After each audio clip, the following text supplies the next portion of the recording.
Sebanyak 97,5% air yang ada di bumi merupakan air asin, bukan air tawar yang sesuai dengan kebutuhan sehari-hari manusia.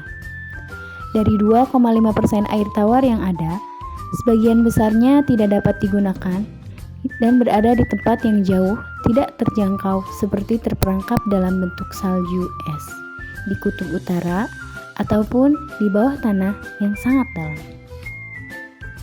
Hanya kurang dari 1% air tawar saja yang dapat digunakan oleh manusia. Nah, menurut Kementerian PUPR, penggunaan air rata-rata setiap orang di Indonesia itu adalah sekitar 144 liter per hari. Hal itu setara dengan 16 buah galon air yang digunakan untuk mandi, sisanya untuk mencuci, memasak, dan juga untuk minum. Pertanyaannya, kok bisa ya air tawar yang jumlahnya sedikit tidak akan habis digunakan meskipun terus-menerus oleh manusia? Air merupakan komponen penting dalam kehidupan. Sebagian besar tubuh makhluk hidup itu juga terdiri dari air. Air tidak selalu berbentuk cairan ketika didinginkan. Air akan berubah bentuk menjadi es. Apabila dipanaskan, akan menjadi uap air.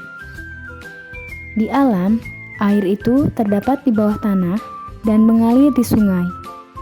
Nah, air akan berubah-ubah bentuk secara alami yang disebut dengan siklus air. Adapun proses dari siklus air yang pertama adalah air di lautan akan menguap ke udara akibat panasnya dari sinar matahari. Proses tersebut disebut dengan istilah evaporasi. Uap air tersebut nantinya akan membentuk awan di udara sesaat sudah dipenuhi oleh molekul air. Nah, proses tersebut disebut dengan proses kondensasi.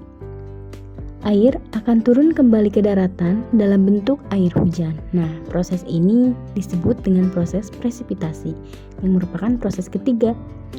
Kemudian, air hujan yang membasahi akan diserap oleh tanah dan mengalir ke daratan yang lebih rendah melalui aliran sungai, hingga nantinya itu akan kembali ke lautan loh.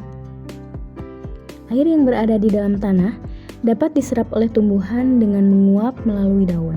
Proses tersebut disebut dengan istilah proses transpirasi. Nah, sudah dijelaskan ya bagaimana sih dari proses siklus-siklus air tersebut. Mudah-mudahan apa yang sudah dijelaskan dapat dipahami dan kita sama-sama belajar. Terima kasih ya sudah menonton videonya. See you di video selanjutnya. Wassalamualaikum warahmatullahi wabarakatuh.